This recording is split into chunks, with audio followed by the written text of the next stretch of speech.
So the next part in enhancement of food production, we have microbes being used for generating energy. So when you need energy for making your own food out of the waste, then microbes are used. So what are we talking about? We are talking about the biogas plants, right? We have learned in our lower classes कैसे हम गोबर use करते थे. We used to use cow dung. That was a waste compared to. So that waste can be used in this biogas plant so that we can get methane gas, the gas that has got high amount of methane that is used to light your kitchen fire. Let's talk about the composition. What is domestic gas? The question can come. Then what do you mean by biogas? So biogas is basically the simplest form of gas we get from the waste. So we are developing this kind of system. It is renewable source of energy because we keep getting the cow dung, right? We'll always get cow dung that is put inside this charge pit. यहाँ पे डाल देंगे. I am explaining you. होता क्या है? You are putting the cow dung here, and then this goes into the digester. Here a lot of microbes are there. These microbes are going to produce certain gas that will be collected here, and with the release of the knob, this gas will be sent to different places. Let's talk about a village. Then the gases would be supplied to different houses. Now what do they do with these gases? They actually cook food, because the gas that we get is really as clean as LPG gas. But this is not going to cost anything. It is free of cost. The only problem in this biogas plant is जो इसका setup होता है वो costly होता है. Otherwise, once it is set up, its usage is really easy, and it provides you with the energy source जिसको हम बोलते हैं बायोगैस. बायोगैस किस चीज़ का बना होता है? What is it made up of? It is made up of methane, CH4, then carbon dioxide, then H2S, and some more gases in traces. सबसे ज़्यादा 50 to 60% क्या होता है? Methane होता है. So please write down in your notebook. Biogas is formed of these gases. Exam में आता है. It's something very common. Even though this is something which you have learned in your lower class, तो भी आपको याद होना चाहिए. Okay? 30 to 40% carbon dioxide होता है, and then 3% hydrogen sulfide होता है, and then very less is the carbon monoxide, nitrogen and hydrogen gases. Very minute, okay, traces में बहुत कम. So basically biogas क्या है? It is highly inflammable, used as a source of energy for a betterment or for making. What is the benefit of having biogas plant? जितने भी waste हैं वो हम biogas बनाने में यूज़ कर सकते हैं. तो उससे क्या होगा? एनवायरनमेंट भी क्लीन रहेगा, and we get the substance, we call it as biogas, that's going to be a clean gas, providing it ourselves with resource that is non biodegradable. Biodegradable मतलब हम लोगों का हमें टेंशन होगा कि ख़त्म हो जाएगा, लेकिन बायोगैस में हमें ये टेंशन नहीं होगा कि ख़त्म नहीं होगा, because cows are going to eat. Every time they're going to eat, they're going to poop also, right? So they're going to release their dung, so that dung can be used. So not only this, अब आप बोलोगे सिर्फ cow dung ही use होता है, नहीं. Plant waste, जो हमारे plants होते हैं, जो वेस्ट होते हैं which we don't want, that can be also put in this container, and that will also get digested by the. Okay, one more thing which I think I missed out here. Here when every gas has been formed, जो remaining substance होता है, that is collected in this area, that's called as sludge area. This is later on used as the manure for the crops and all, because they don't have chemical, no, बहुत ही it's very good for the plants, so it's used as a manure, sludge जो मिलता है. Now let's understand how exactly what are the three main steps which involves in production of biogas plant. So सबसे common model जो है biogas plant का, it is at the Agriculture Research Institute में सबसे common है. Then you have in KVIC the model सबसे popular one. You have different types, models अलग अलग type के हैं. जो सबसे common वाला है वो KVIC का और IARI का है। So what is the component, ये बायोगैस प्लांट किस चीज़ के बने हुए हैं आपको याद होना चाहिए। इसके अंदर एक डाइजेस्टर होगा और गैस होल्डर होगा, जो कि सबसे इम्पॉर्टेंट है, जो सीमेंट से भी बनता है, स्टील से भी बनता है। And then this gas holder can be stable also, या तो फिर इसको फ्लोटिंग गैस होल्डर भी बनाते हैं, कभी स्टेबल भी बना लेते हैं, और कम्प्लीटली सॉइल के अंदर बरी किया होता है। It is a big tank that is buried inside the soil. Now what are the 3 steps by which we can make the biogas. सबसे पहले हाइड्रोलिसिस। हाइड्रोलिसिस मतलब जो काउ डंक है या कैटल डंक है उसको पानी के साथ बराबर प्रपोर्शन में मिक्स किया जाता है, and we make slurry which is added with certain sugar, and basically you can say these slurries have some bacteria also. So first thing is hydrolyzation, if you remember, addition of water, equal quantity of water. Then the second step is acidogenesis. Now what happens in acidogenesis? There are certain organisms which were in the hydrolysis process, जो environment में हैं, वो bacteria जो हमारे first step में hydrolysis में हमने पानी डाला, लेकिन इनसाइड द काउ डंक और inside the cattle dung there are some bacterias. Okay, अब वो बैक्टीरिया जितना भी मटेरियल है उसको एसिडिक फॉर्म में कन्वर्ट करता है, एसिड बनाता है। सो नाम देखो क्या लिखा है, एसिडोजेनिक। सो जो भी है bacteria, it is obligate bacteria, it can be anaerobic bacteria, acidogenic bacteria, वो क्या करेंगे, they will form everything, जो भी उसके अंदर है इसको acidic बना देता है। so acidic like कौन से substance, formic acid या acetic acid and H2 and carbon dioxide, right?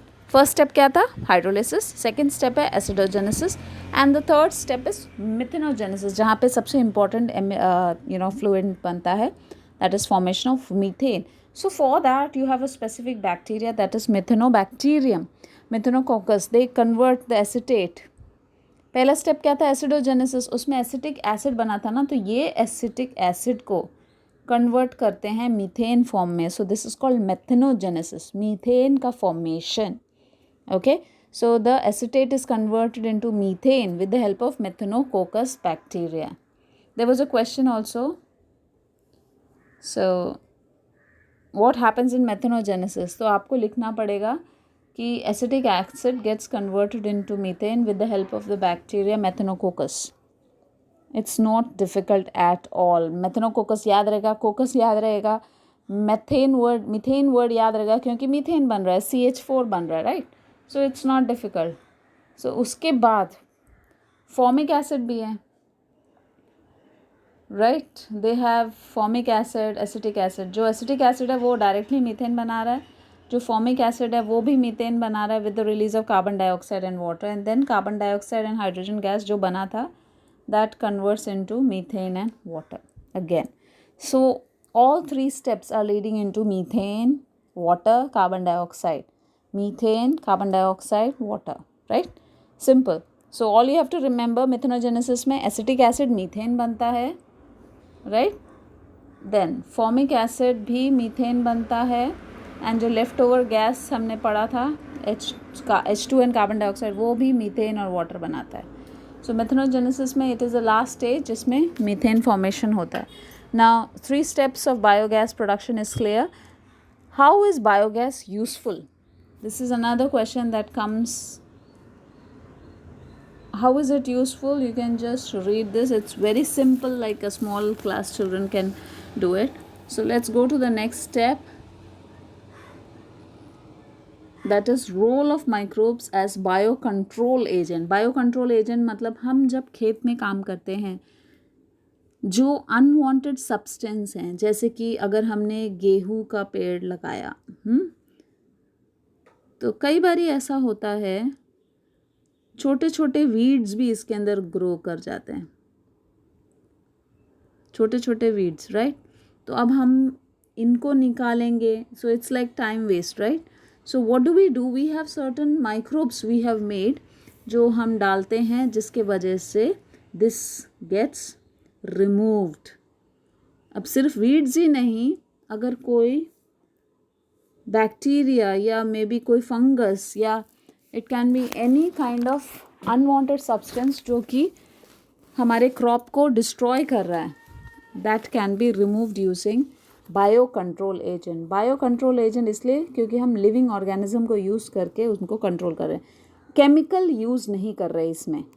ठीक है, हम लोगों ने हमेशा क्या बोला है, chemical is been used. So usage of chemical is reduced because of bio control method. See this, read it. The use of biocontrol measure will reduce our dependency on toxic chem. क्योंकि हमने हमेशा ये पढ़ा है कि pesticide डाल दो और फर्टिलाइज़र डाल दो, दीज आर ऑल केमिकल्स. इन इररिस्पेक्टिवली ये केमिकल्स जीन के अंदर इफेक्ट करते हैं और हम खाते हैं, and it is affecting our body also, right. Lot of disease nowadays. So using bio control agent, the plants which we are getting, they are much healthier because chemicals are very less. Now we have a very important example. Some of the bacteria which are used, one is Bacillus thuringiensis. in bacteria के जो fruiting body है, और you can remember the spores को dry करके spray किया जाता है पौधों में ताकि कीड़े ना पड़े. Then you have trichoderma. ये एक kind of fungi है which is again used to spray on the plants because ये भी disease को फैलने से बचाता है. These fungi are not causing disease but they are helping in preventing the disease on the plants. So we have two microbial biocontrol agent, मतलब दो organism, Bacillus thuringiensis and trichoderma. These are, one is bacteria and another is fungi which is used to prevent disease in the plants. So they are biocontrol agent. ये living organism है ना, तो जब हम living organism use करके पौधों को बचाते हैं बीमारी से, so that's biocontrol. Okay, now we have bioherbicide, मतलब using the living organism like mycoherbicide, मतलब fungi के against. Then you have Alternaria that controls water hyacinth.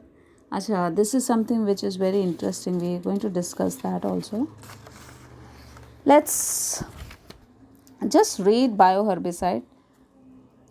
मतलब weeds जो बढ़ते हैं उनको हटाने के लिए we have certain bacterias.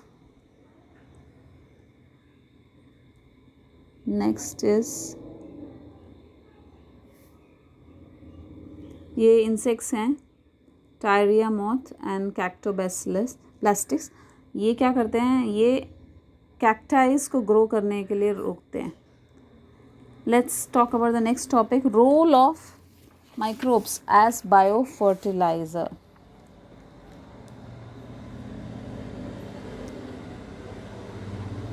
अब बायो फर्टिलाइजर्स यूज़ करने का फ़ायदा क्या हुआ, एक तो केमिकल नहीं है हमारे फूड में, क्वालिटी ऑफ सॉइल बेहतर हो जाता है, और फिर जो नाइट्रोजन फिक्सिंग एबिलिटी होता है कुछ पौधों का वो भी बेहतर हो जाता है, and it is an eco friendly method. So question comes, how is microbes useful? Then you can write, these are the fertilizers. Microbes acts like a fertilizer which is necessary for the growth of the plant. तो fertilizers can be chemical and biological also. हमको chemical नहीं चाहिए, we are not using chemical. chemical से क्या होता है, नुकसान होता है. बहुत ज़्यादा chemical यूज़ करते हैं तो pollution होता है, soil का pollution होता है, soil के साथ साथ air का pollution होता है, और जो पानी होता है बिल्कुल ग्राउंड के लेवल के नीचे जो वाटर लेवल होता है वो भी पोल्यूट हो जाता है. Soil pollution, air pollution, water pollution, right. So सब कुछ होता है अगर हम केमिकल यूज़ करेंगे. सो केमिकल यूज़ करे बिना जब हम बैक्टीरिया को यूज़ करते हैं, we use micro organisms. So we use the word bio fertilizers. So organisms that help in making your plants healthier and grow well. How are they useful? सस्ते होते हैं सबसे पहले, they are cost effective and they are eco friendly. And if a question comes, what is biofertilizer? Live bacteria और fungi जो कि plants पे लगा दिए जाते हैं. ठीक है। और सबसे अच्छा बेनिफिट क्या है, लॉन्ग टर्म सॉइल फर्टिलिटी। अच्छा, हम लोग क्या करें, सपोज़ एक नया फार्मर है, उसने एक लैंड ख़रीदा और फिर उसके अंदर वो बीज डाल के, केमिकल डाल के उसकी फसल बहुत अच्छी आई। चलो दूसरा साल भी उसने ऐसे ही किया, पौधा उगाया, तीसरा साल भी। तो आप मुझे बताओ, हर साल वो केमिकल डाल रहा है, सॉइल की फर्टिलिटी ख़राब हो रही है कि अच्छी हो रही है? ऑब्वियसली ख़राब होती जा रही है ना। So chemicals should be avoided. The less chemical you are using, the more benefit will be towards mankind. So that is why we have started using biofertilizers. Okay, now we have different types of biofertilizers. सबसे पहला है nitrogen fixing biofertiliser, जो कि पौधों के roots में, अगर ये रूट है, so we have biofertilizers, they improve the absorption of water, water intake बढ़ा देता है, मिनरल इनटेक बढ़ा देता है, and this biofertilizers make the plant healthier. So उसमें भी दो होते हैं, symbiotic and non symbiotic, free living, which we have learn, nostoc and all, azotobacter. Exam में आता है, nostoc can be used as what kind of biofertilizer? So you remember it's nitrogen fixing biofertilizer. So what is the word used for nitrogen fixing biofertilizer? Diazotrophs. Diazotrophs. Okay. Then we have phosphate solubilizing biofertilizer. अब ये क्या करते हैं, जो phosphate होते हैं उनको सॉल्युबलाइज करते हैं, मतलब वो पहले इनसॉल्युबल होते हैं, उनको प्लांट्स को यूसेबल बना देते हैं, पौधों को यूज़ करने लायक बना देते हैं। इनसॉल्युबल फॉस्फेट को कन्वर्ट करते हैं, they change into soluble form. So example है pseudomonas striata, bacillus polymyxa. Then you have compost बनाने वाले बायोफर्टिलाइजर्स।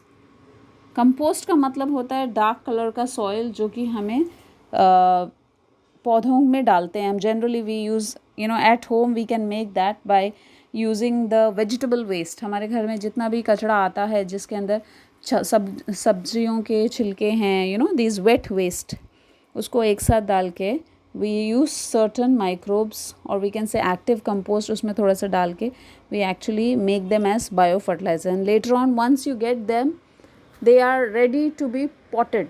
हम पौधों को उसमें लगा सकते हैं, उगा सकते हैं। They are like natural minerals. आपने देखा होगा केले के छिलकों को भी रखते हैं पानी के अंदर, एंड जो वाटर उसके अंदर मिलता है, और पानी के अंदर जो फॉस्फेट कंटेंट इतना बढ़िया हो जाता है, that water is filtered and put inside the plants, and that adds the growth of plant.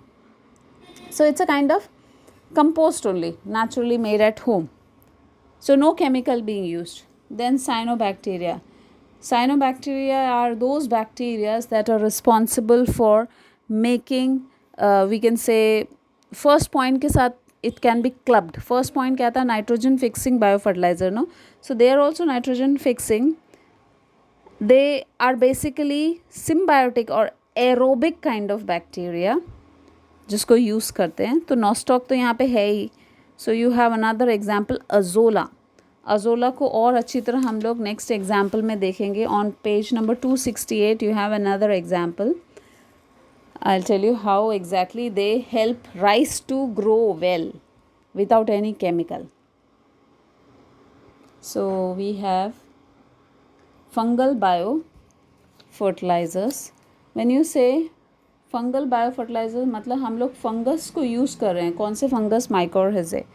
अब ये करते क्या है? They just make sure the roots are able to absorb better. तो फंगस दो टाइप के होंगे, जो बाहर रहेंगे, आउटसाइड द सरफेस, रूट के बाहर बाहर. This is the root, they grow on the root, they are ectomycorrhizae. लेकिन जो रूट के अंदर ग्रो करते हैं, they are called as endomycorrhizae. Okay, so the example of endomycorrhizae is vesiculoasbusculus mycorrhizae, VAM.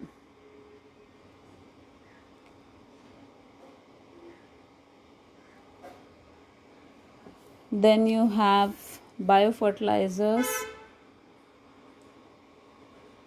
Common biofertilizer microorganisms. One is rhizobium मतलब ये वो bacteria हैं जिनके अंदर स्पेसिफिक जीन्स होते हैं, निफ एंड नॉट जीन्स होते हैं. दे make the these pulses, you remember beans, pea, इनके लिए होते हैं.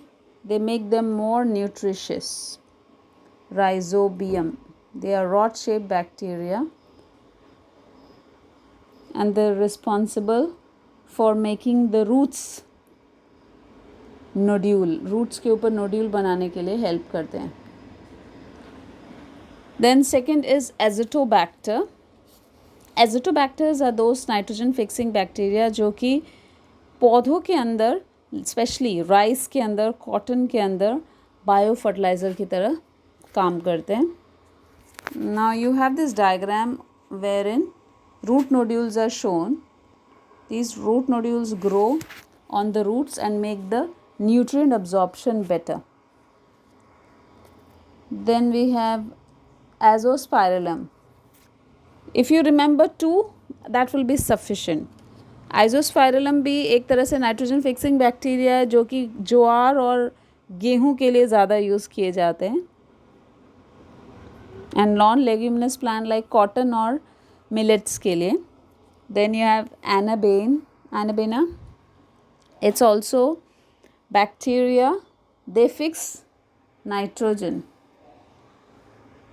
सेलेक्टेड क्वेश्चन इसमें कैसे आएंगे? चलो let's tell you about some questions. Name the biofertilizers that help in nitrogen fixation. तो ये भी नाइट्रोजन फिक्सेशन कर रहा है. एजिटोबैक्टर भी नाइट्रोजन फिक्सेशन कर रहा है. एजोस्पायरलम भी नाइट्रोजन फिक्सेशन कर रहा है. सो you have 3 names that is responsible for nitrogen fixation. Okay, so microorganisms specially for nitrogen fixation. So ये दोनों याद रखो, Rhizobium, Azotobacter and Azospirillum. Then next question ये आ सकता है, राइस में कैसे नाइट्रोजन और we can say राइस को कैसे हेल्दी बनाते. Like how exactly rice plants are made or kept healthy without chemical. Then you remember Azotobacter. Next you have Anabaena. What is Anabaena? These are cyanobacteria responsible for fixation of nitrogen. What is the special quality in Anabaena? They have heterocyst. 11th standard mein you have learned in your Monera topic. They have special cells. They are responsible for formation of or fixation of nitrogen through these cells, heterocyst. What do these heterocysts do? They are the sites where nitrogen fixation has been done. Azolla. Azolla is flea water floating water ferns. हमने थोड़ी देर पहले azolla की बात करी थी. Azolla करता क्या है, कुछ लीव्स के अंदर हियर दिस दे ग्रो और you can see here this is water fern. ठीक है, पानी में रहता है लेकिन इनके जो स्टेम्स होते हैं उन स्टेम्स के अंदर एक स्पेसिफिक बैक्टीरिया होता है. ये दिख रहा है, ये जो कैविटी है, it's called as the cavity inside the azolla. उनके अंदर क्या होता है, बैक्टीरिया है. What is the name of the bacteria? एनावेना. This bacteria makes the environment better for the plants. तो चावल के खेत में, ये देखो यहाँ पे, चावल के खेत में अजोला को भी बीच में उगाया जाता है. क्यों? क्योंकि अजोला की कैविटी के अंदर, पत्तों की कैविटी के अंदर there are space. In that cavity you have a bacteria called anabaena. They help in nitrogen fixation. They make the rice plant more flourish और यील्ड अच्छा करता है. Without chemical rice can easily grow with the help of azolla. So azolla is acting like a biofertilizer. So they can directly ask you, how is azolla useful to rice plant? So you should be able to write, it helps in making the rice plant more healthier because of its nitrogen fixing ability due to the bacteria present inside the cavity of azolla. ठीक है. So that brings you to the end of this chapter.